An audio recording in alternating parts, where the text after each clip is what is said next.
오늘 우리에게 주시는 하나님의 말씀 창세기 11장입니다. 창세기 11장 1절에서 9절까지 창세기 11장 1절에서 9절입니다. 우리 찾으셨으면 우리 자리에서 일어나셔서 하나님의 말씀 교독하여 선포하겠습니다. 하나님의 말씀입니다. 온 땅의 언어가 하나요 말이 하나였더라.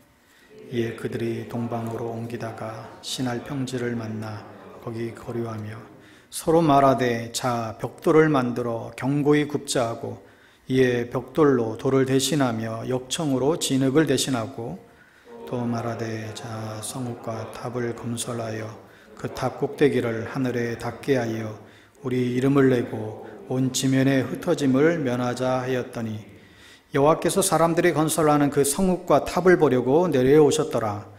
여호와께서 이르시되 이 무리가 한 족속이요 언어도 하나이므로 이같이 시작하였으니 이후로는 그 하고자 하는 일을 막을 수 없으리로다. 자 우리가 내려가서 거기서 그들의 언어를 혼잡하게 하여 그들이 서로 알아듣지 못하게 하자 하시고 여호와께서 거기서 그들을 온 지면에 흩으셨으므로 그들이 그 도시를 건설하기를 그쳤더라. 그러므로 그 이름을 바벨이라 하니 이는 여호와께서 거기서 온 땅의 언어를 혼잡하게 하셨음이니라. 여호와께서 거기서 그들을 온 지면에 흩으셨더라. 아멘.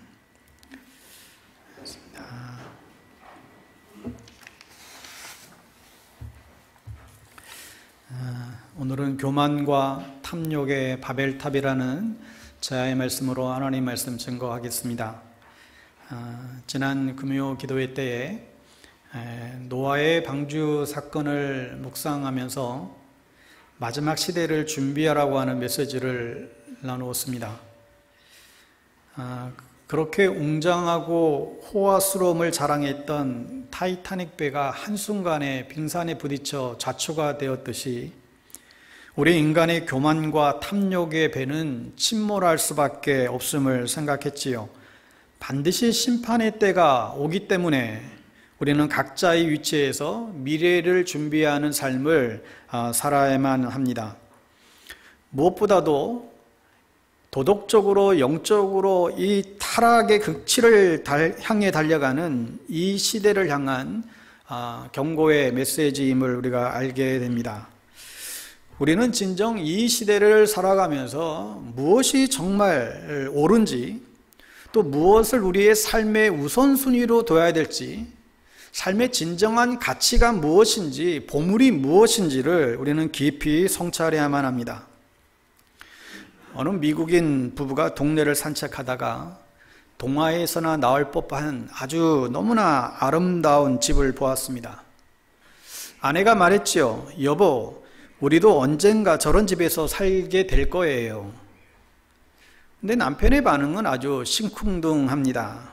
여보, 너무 허황된 꿈 아니에요? 지금 우리 집을 판 돈으로 저런 집을 산다는 건 어림도 없어요. 은행 잔고와 내 수입을 봐요. 당신이 잘 알잖아요. 그 부부는 그 집 앞에서 30분 동안이나 이런 집에 살 수 있다, 된다, 안 된다로 옥신각신하였습니다.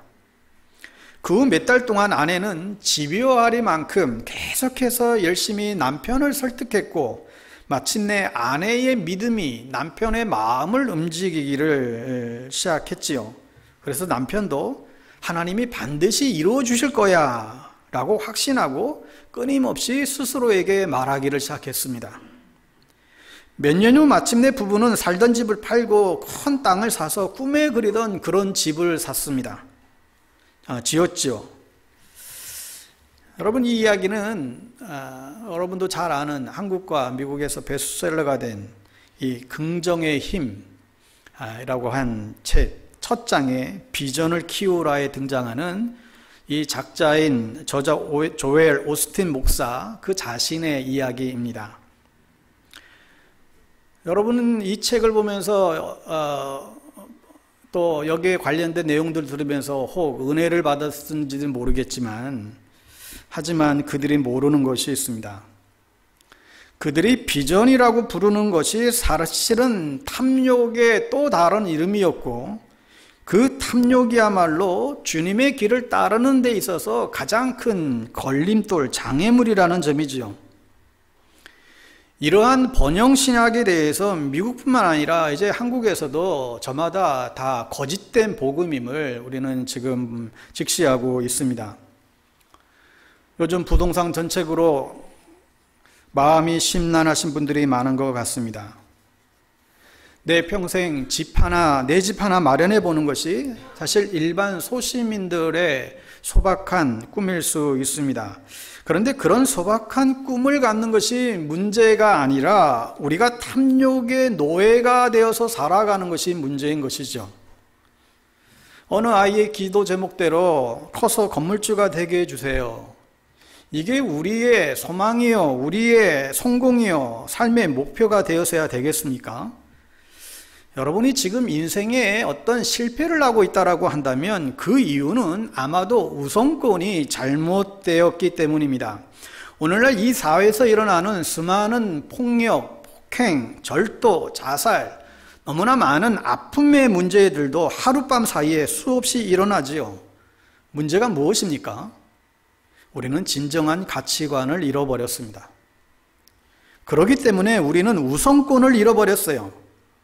하나님은 우리에게 바른 우선권을 요구하고 계시죠. 너희는 그의 나라, 하나님의 나라, 그리고 그 일을 구하라.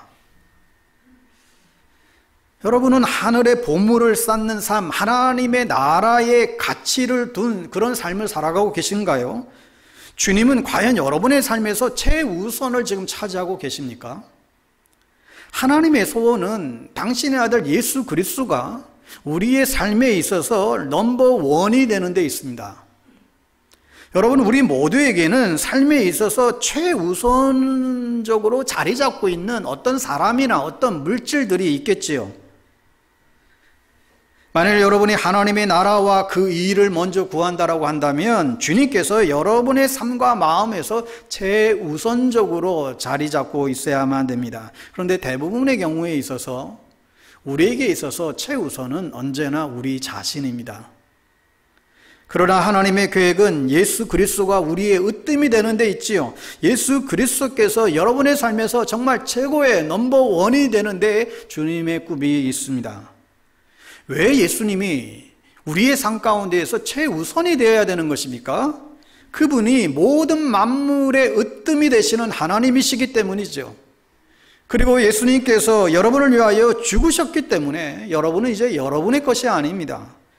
그렇기 때문에 여러분은 하나님께 영광을 돌리는 삶을 살아야 함이 마땅한 것이지요. 예수님은 산상수훈에서 말씀하십니다. 한 사람이 두 주인을 섬기지 못할 것이다. 야고보 사도도 말씀하시기를 두 가지 마음을 품지 말아라. 여러분이 성공하려면 반드시 여러분의 바른 우선권을 가지셔야만 됩니다. 예수님은 산상설교에서 보물을 땅에 쌓지 말고 하늘에 쌓으라고 말씀했습니다. 마태복음 6장 19절에도 너희를 위하여 보물을 땅에 쌓아두지 말라. 또 오직 너희를 위하여 보물을 하늘에 쌓아두라. 이게 무슨 의미입니까? 먼저 땅에 쌓는다라고 하는 것은 돈을 자기 자신만을 위해서 모으는 것을 의미하는 거예요. 누가복음 12장 21절 말씀이죠. 자기를 위하여 재물을 쌓아두고 하나님께 대하여 부유하지 못한 자가 이와 같다. 반면 하늘에 쌓는다라고 하는 것은 그 재물을 고통받는 이웃과 나누는 것을 말하는 것입니다. 누가복음 12장 33절 말씀대로 너희 소유를 팔아 구제하여 낡아지지 아니하는 주머니를 만들라. 곧 하늘에 둔 바 다함이 없는 보물이다. 너희를 위하여 이렇게 하는 것이 오직 우리 자신을 위한 길이라는 거지요. 왜 하늘에 쌓는 것이 우리를 위한 것입니까? 첫째 이유는 땅에 쌓아두면 그만큼 손실이 너무나 크기 때문입니다. 마태복음 6장 19절의 말씀에 거기는 좀과 동록이 해하며 도둑이 구멍을 뚫고 도둑질난다. 1세기 유대인들은 진흙을 이겨서 이제 집을 지었지요. 은행도 없던 시절 돈이나 귀중한 물건들을 보관할 수가 없기 때문에 아무리 문을 걸고 잠그고 나가도 도둑이 와서 그 진흙을 뚫고 와서 도둑질 내가는 일들이 빈번했습니다. 그래서 먼 거리를 여행할 때는 도둑이 찾지 못하도록 그 동전과 귀한 것들을 어떻게 싸서는 땅에다가 묻어두곤 했습니다. 그런데 땅에 묻어두면 그 땅의 어떤 습기들 때문에 옷감에는 좀이 쓸고 동전에는 동록이 생겨서 그만 그것도 사용하지 못한다는 것이죠. 즉 땅에서는 아무리 애를 써도 손실이 발생하는 길을 막을 수가 없다라고 하는 이야기입니다. 반면에 하늘에 쌓는 보물은 손실이 결코 일어나지 않고 오히려 불어난다라고 성경은 얘기합니다. 마태복음 6장 20절에 거기는 좀이나 동록이 해하지 못하며 도둑이 구멍을 뚫지도 못하고 도둑질도 못하느니라. 또 누가복음 6장 38절에 주라 그리하면 너에게 줄 것이니 곧 후이되어 누르고 흔들어 넘치도록 하여 너에게 안겨줄 것이다.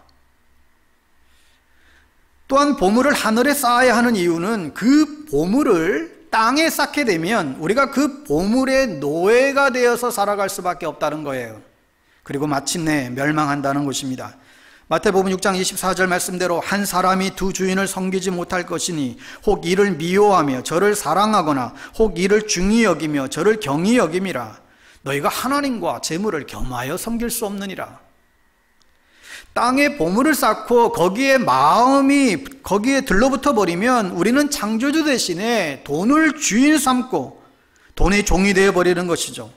그 돈의 신, 이 맘몬은 탐욕의 신이기도 합니다. 그 신은 우리를 이용하고 착취하고 우리의 자유를 구속해 버리고 마침내 멸망의 구덩이로 우리를 밀어넣게 됩니다. 그 신은 우리를 진정한 어떤 안녕과 복지와 행복을 가져다 주는 것이 결코 아닙니다. 마치 들짐승을 잡기 위해서 덫에 달콤한 먹이를 넣어두듯 이 탐욕의 신은 잠시 동안은 우리에게 쾌락을 주지만 그러나 일단 그 덫에 걸리기 시작하면 우리를 착취할 뿐이죠. 반면 우리가 모든 것의 우선순위이신 하나님의 종이 되면 돈은 우리의 종이 되어 그분을 위한 유용한 도구로 쓰이게 되지요. 복지와 안녕을 지키고 유익한 사업을 일으키고 하나님의 나라를 확장시키는 데 필요한 또 고통받는 이웃들에게 힘이 되는 그런 도구가 또한 역시 돈이 되는 것입니다. 그러나 우리가 하나님의 자리에 돈을 올려놓는 순간 돈은 맘몬신이 되어 우리를 부리고 억압하고 착취하고 결국은 멸망시켜버리게 됩니다.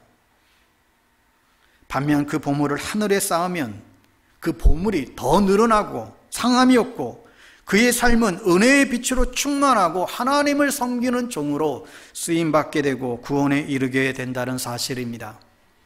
오늘 여러분은 보물을 어디에다가 쌓아두고 계신가요? 오늘 우리가 놓치지 말아야 될 중요한 메시지 하나는 세상과 심지어 교회 안에도 들어와 있는 이 세상의 풍조, 잘못된 가치관, 이 세계관을 바꾸는 데 있습니다. 예수를 믿는다고 하지만 믿는 자나 믿지 않는 자나 별반 크게 차이가 없다는 거예요. 피터 버그라고 하는 사회학자는 타당성 구조라고 하는 표현을 했습니다. 타당하게 여긴다는 거예요. 그래서 한 사회 구성원들이 그 사회가 통째로 무너지지 않기 위해 암묵적으로 동의하고 넘어가는 그 사회의 질서와 가치 체제를 타당성 구조다 이렇게 했습니다.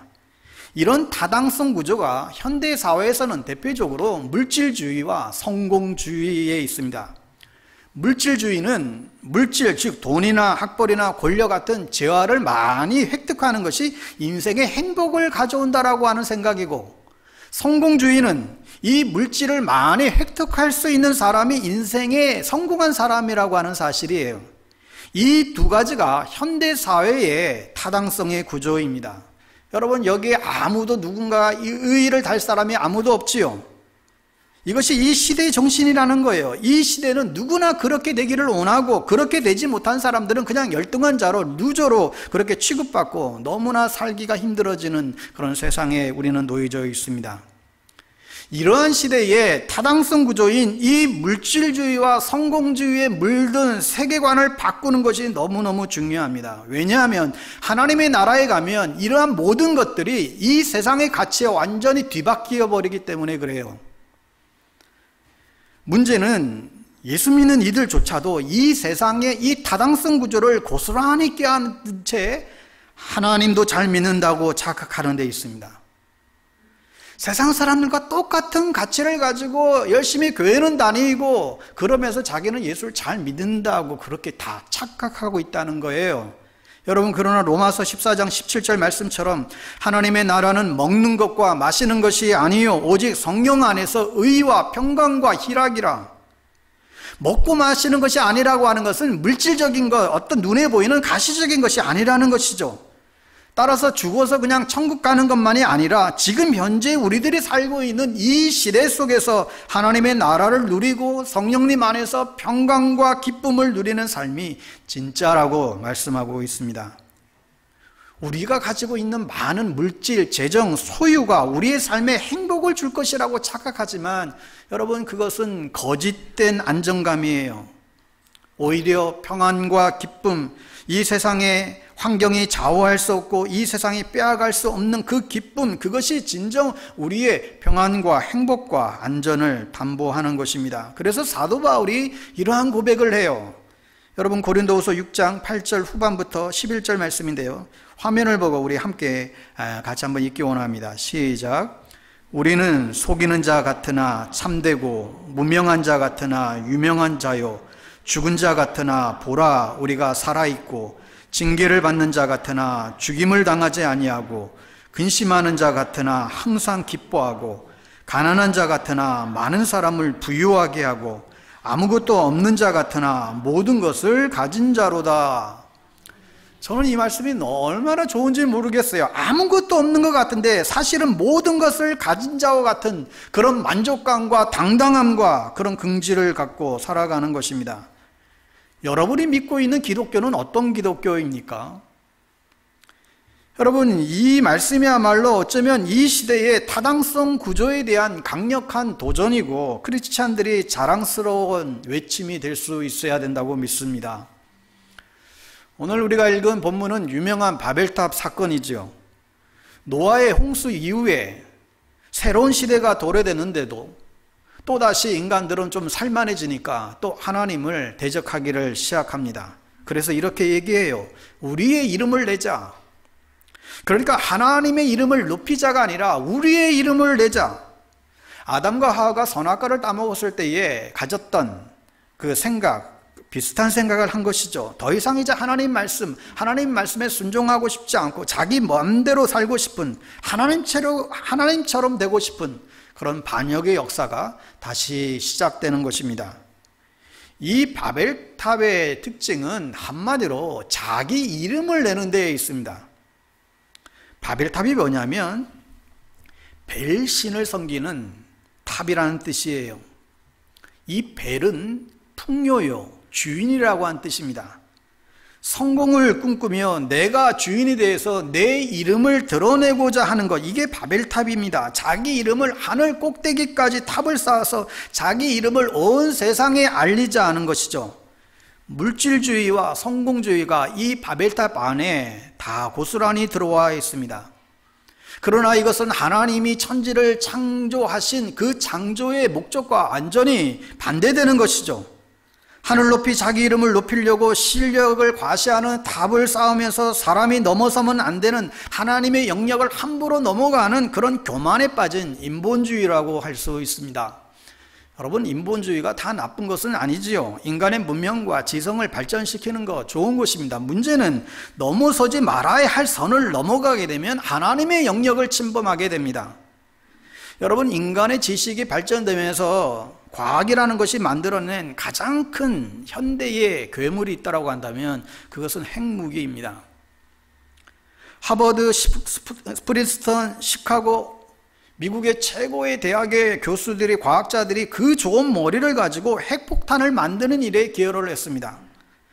세계 2차 대전 당시 맨하탄 프로젝트라고 해서 미국을 중심으로 영국과 캐나다 또 몇 나라가 동참해서 113만 명의 인원들이 동원되고 어마어마한 돈들이 투입돼서 오늘날 그 핵무기가 개발이 되었다고 합니다. 그래서 그 개발한 핵무기가 어디에 떨어졌습니까? 바로 그 일본의 히로시마 나가사키에 떨어졌지요. 사실 2차 대전 때에 일본보다도 더 무서운 게 독일 나치였는데 핵무기를 떨어뜨리는데도 보면 독일은 안 떨어뜨렸어요. 핵무기에도 인종차별이 있나 봐요. 그래서 수십만의 일본 사람이 죽었습니다. 거기에 우리 조선인 10만 명도 거기에 있었지요. 다 피해자들입니다. 우리가 어쨌든 간에 해방에 대해서 우리는 어떤지 모르지만 좋은지 모르지만 사실 이 핵무기는 인간이 만들어낸 괴물입니다. 그 끔찍한 핵무기를 일본에 떨어뜨렸다고 하는 그 죄책감 때문에 미국은 사실 그때부터 지금까지도 여전히 일본에 대해서는 지극히 관대하고 너그럽게 대하는 것을 볼 수가 있지요. 우리나라는 미국이 전쟁 때 우리가 와서 우리나라를 살려줬다라고 하는 인식 때문에 사실 한국에 대해서는 굉장히 함부로 대하는 경향이 있습니다. 동맹이라고 하지만 굉장히 함부로 하는 게 사실 압도적이지요. 6.25 전쟁을 통해서 돈을 번 나라는 일본밖에 없습니다. 일본은 6.25 전쟁 이후에 사실 크게 된 것 아니지 않습니까? 그런데 문제는 세월이 지나면서 이 미국만 핵폭탄을 소유한 것이 아니라 이제는 러시아, 영국, 프랑스, 파키스탄, 인도, 중국, 북한이 가지고 있고 또 이스라엘은 다 가지고 있다는데 지들이 얘기를 안 하니까 잘 모르겠고 옛날에는 강대국만 가지고 있었는데 이제는 파키스탄, 북한까지 가지고 있으니 어쩌면 어떤 면에서는 인간이 얼마나 똑똑한지 모릅니다. 달나라에 다녀온 지 벌써 반세기가 지났습니다. 여러분 그런데 달나라 가는 줄 알았는데 인종차별은 해결이 안 돼요. 이 우주시대의 빈부 문제가 해결이 안 돼요. 종교의 문제가 해결이 안 돼요. 코로나 바이러스 문제가 터지면서 세계에서 가장 글로벌하다는 도시 그 뉴욕에서 인종차별은 오늘도 지금도 심각하게 이루어지고 있지요. 세계 식량 생산이 세계 인류 모두를 먹이고 남을 만큼의 풍부한 그런 자원을 생산하고 있지만 부자 나라 사람들은 너무 많이 먹어 건강에 문제가 생기고 가난한 사람들은 굶어 죽어갑니다. 가끔 보면 이상한 생각을 가진 사람들이 계세요. 가난한 사람들은 게을러서 가난하다는 거예요. 그 말은 자기는 잘나서 돈이 많다는 것 아니겠어요? 물론 게으른 사람이 있지요. 그런데 잘 사는 사람들은 모두가 다 열심히 일해서 부자가 되었다. 그런 거짓말이 어디 있을까요? 가난한 사람은 계속해서 가난하게 만드는 그런 구조적인 이 사회 문제가 있는 것이죠. 그리고 자기가 가진 것을 좀 나누어 주고 어렵게 사는 사람들 더불어 함께 살아가는 그런 삶을 살자고 하면 갑자기 사회주의 운운하면서 불꽃을 난리를 칩니다. 여러분 혹시라도 돈을 많이 벌게 되시면 그래서 자기만을 아는 사람들은 결코 행복할 수가 없습니다. 하나님이 축복하지 않으세요. 자기만 아는 이기적인 사람들을 기뻐하지 않으세요. 그저 돈만 많은 돼지에 불과할 수 있습니다. 레게뮤직의 데보라 불리는 반말리가 이런 말을 했습니다. 어떤 사람들은 너무나 가난하다. 오직 가진 게 돈밖에 없다.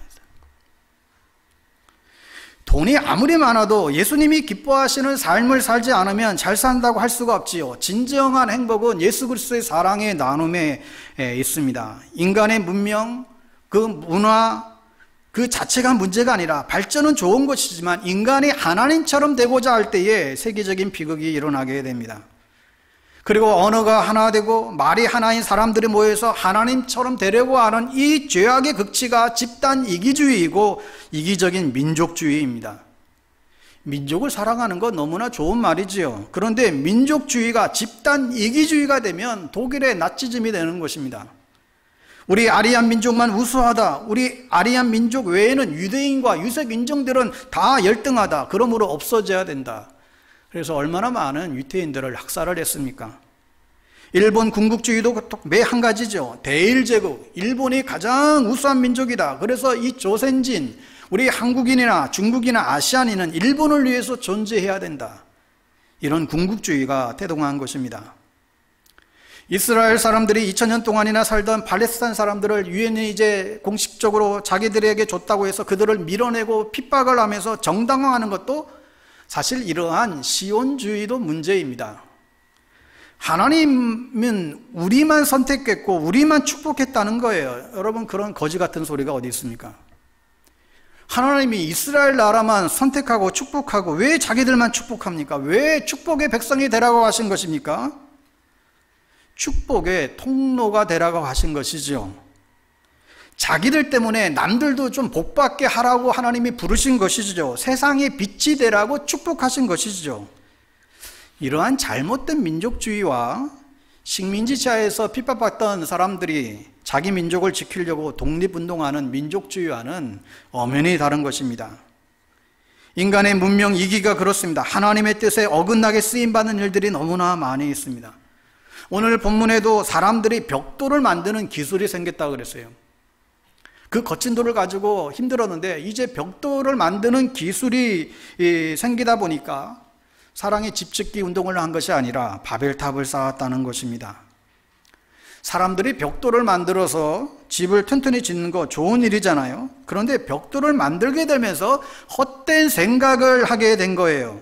자, 성읍과 탑을 건설하여 탑 꼭대기를 하늘에 닿게 하여 우리의 이름을 내고 온 지면에 흩어짐을 면하자. 인간들이 하나님의 자리에 앉겠다는 것입니다. 얼마나 위험하고 사탄적이고 인본적인 생각이 자리 잡고 있는지 모릅니다. 그런데 이 빗나간 인본주의와 동일하게 잘못된 신본주의도 매 한 가지입니다.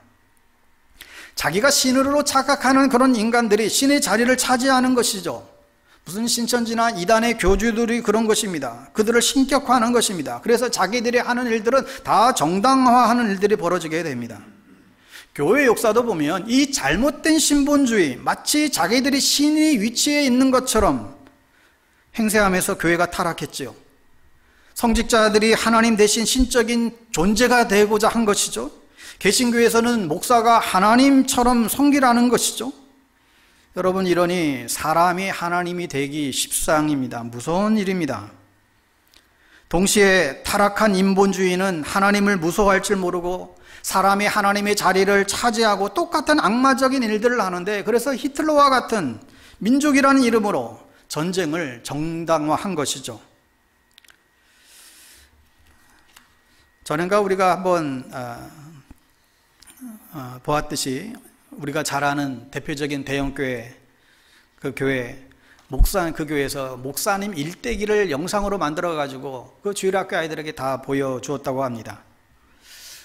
사람이 돌아가시고 나면 후대가 그분의 그 일대기를 추모하며, 예를 들면 주기철 목사님 일대기라든지 그 정신을 기리며 만들면 좋겠는데, 지금 현재 교회에 계신데 마치 그 영상을 그 목사님 일대기를 만들면서 김일성 마치 그 찬양하듯이 만들어 놨어요. 당사자가 그거 보면 정말 낯뜨거워서 이 따위를 누가 만들었냐고 야단칠 것 같은데, 그 자리에 계시면 그러지 않은가 봐요. 짐이고 국가로다. 이게 잘못된 신본주의입니다. 사람들이 바벨탑을 쌓기로 한 이유는 사람들이 자기들의 이름을 내기 위해서였다라고 했습니다. 여러분, 이 세상의 주인은 누구입니까? 하나님이시죠. 왜 그래요? 하나님이 이 세상을 창조했기 때문입니다. 사람이 창조된 목적은 하나님을 높이기 위함인 것이죠. 그래서 하늘은 하나님의 영광을 선포하고 땅도 하나님의 하시는 일들을 드러내는 것이죠. 그런데 타락 이후 사람은 자기 이름을 높이는 욕구를 가지게 되었고, 결국 자기 이름을 높이는 극치가 바벨탑을 쌓게 되었습니다. 여러분, 이스라엘의 초대왕 사울왕이 왜 폐위를 당했습니까? 사무엘상 15장에 보면 여호와의 말씀이 사무엘에게 임하리라. 가라사대 내가 사울을 세워 왕 삼은 것을 후회하노니 그랬어요. 하나님의 후회를 만들어낸 가장 큰 이유가 뭐냐면, 사울이 아말렉 전투에서 승리한 다음에 자기를 위하여 기념비를 세웠다는 것입니다. 하나님께 영광 돌리고 하나님께 예배해야 되는데 자기를 위하여 기념비를 세웠다는 것이, 이게 파멸의 시작이었습니다. 우리 인간이 하나님의 목적을 버리고 우리 자신이 스스로 신이 되어서 자신을 높이고자 할 때 하나님을 철저하게 흐트러 버리십니다. 성도 여러분, 우리 인간은 하나님의 살아계심을 찬양하고 영광을 돌려드리는 삶을 살아야 됩니다. 그래야 하나님은 우리에게 복을 주시고 또 은혜를 베푸시고 또 우리의 삶이 아주 풍요롭게 될 수 있음을 여러분 믿으시기 바랍니다. 두 번째 바벨탑을 흩으신 이유는 흩으심을 면하고 뭉치고자 했기 때문에 그래요. 좀 이해가 필요해요. 예전에 우리 어느 대통령이 뭉치면 살고 흩어지면 죽는다 그렇게 우리가 외쳤는데 사실 성경은 그렇지 않습니다. 흩어지면 살고 뭉치면 죽는데요. 하나님은 맨 처음에 아담을 만드시고 나서 생육하고 번성하고 땅에 충만하여 다 흩어져라 말씀했습니다. 또 노아 홍수 심판 이후에도 방주에서 나온 다음에 두 번씩이나 노아에게 온 땅에 편만히 흩어지라고 말씀합니다. 왜 흩어지라고 한 것입니까? 우리 인간은 합치면 힘을 모으게 되면 교만해지기 때문에 그래요. 인간은 흩어질 때에 비로소 겸손해질 수 있습니다. 그런데 사람들은 저마다 자기 이름을 높이기를 원하죠. 처음에는 다 겸손한 것 같은데 점차 다 자기를 드러내기 시작합니다. 그래서 헛되고 부질한 것에다가 집착하게 되죠. 사람들은 바벨탑을 쌓아 흩어지는 것을 면하고자 했습니다. 그러나 하나님은 아브라함을 부르신 것처럼 흩어지기를 원하셨지요.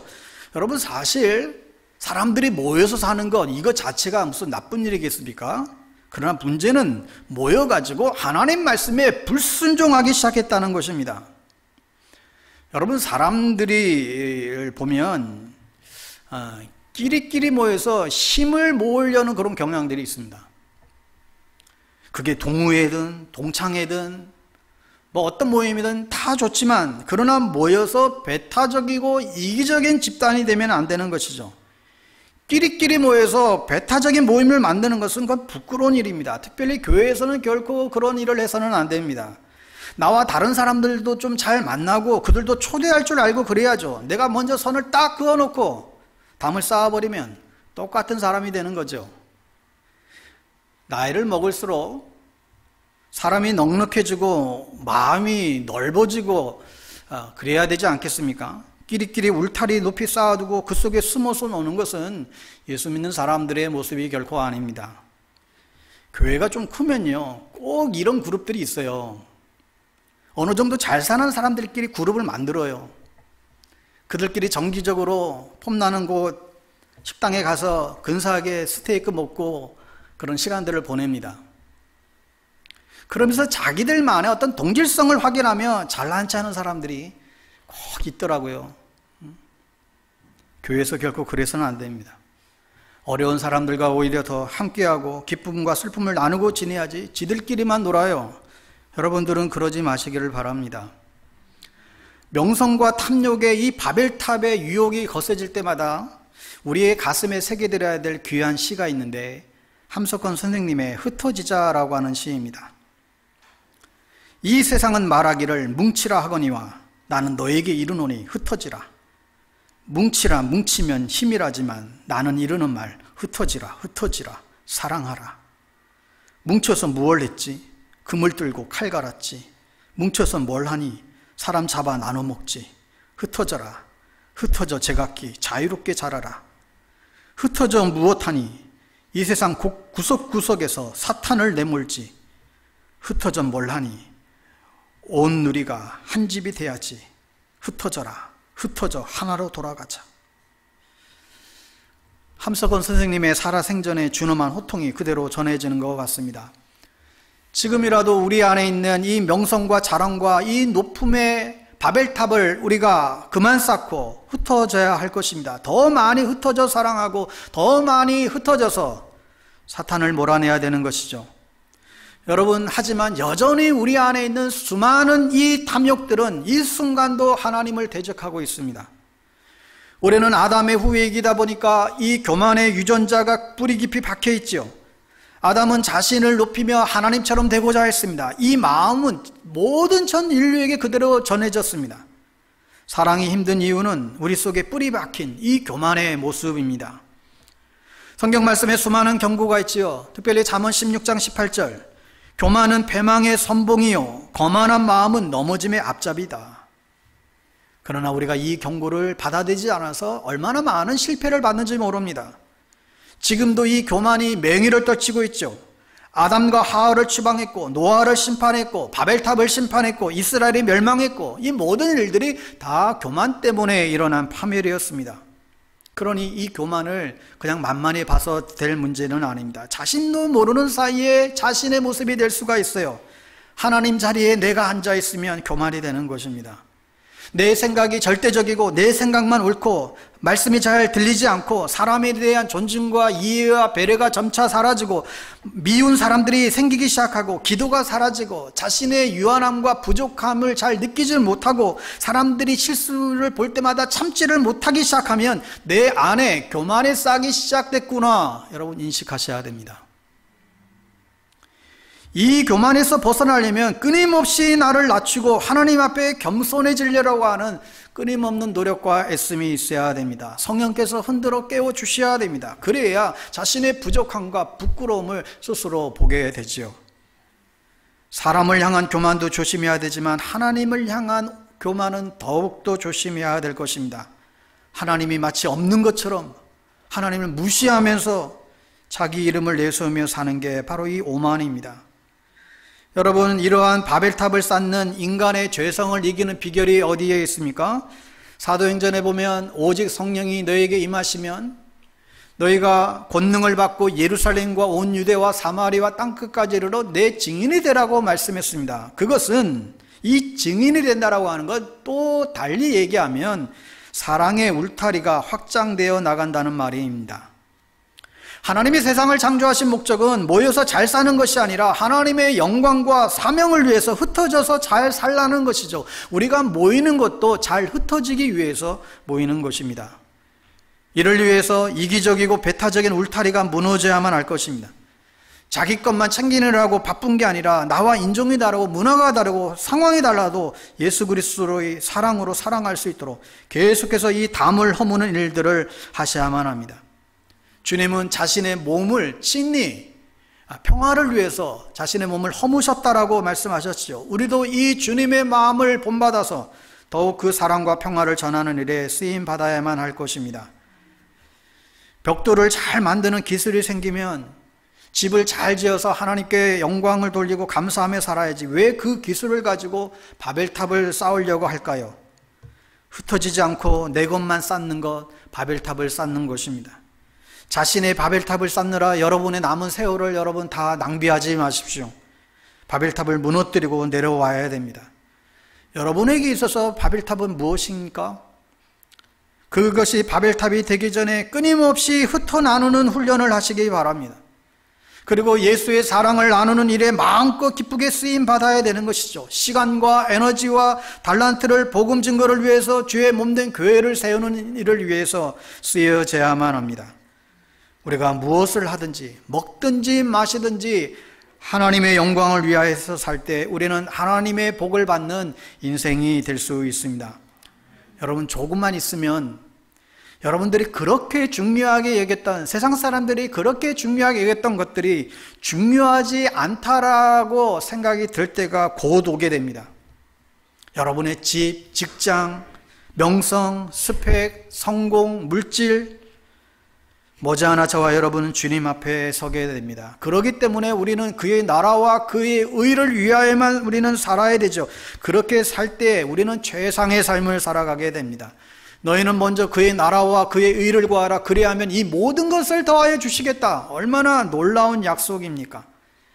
자기 이름을 위하여 바벨탑을 쌓지 말고 하나님의 이름을 위하여 그의 능력을 사용하여 이 땅에 하나님의 뜻을 이루고 복음 증거하는 일에 쓰임받는 우리 모두가 되기를 주님의 이름으로 축원합니다.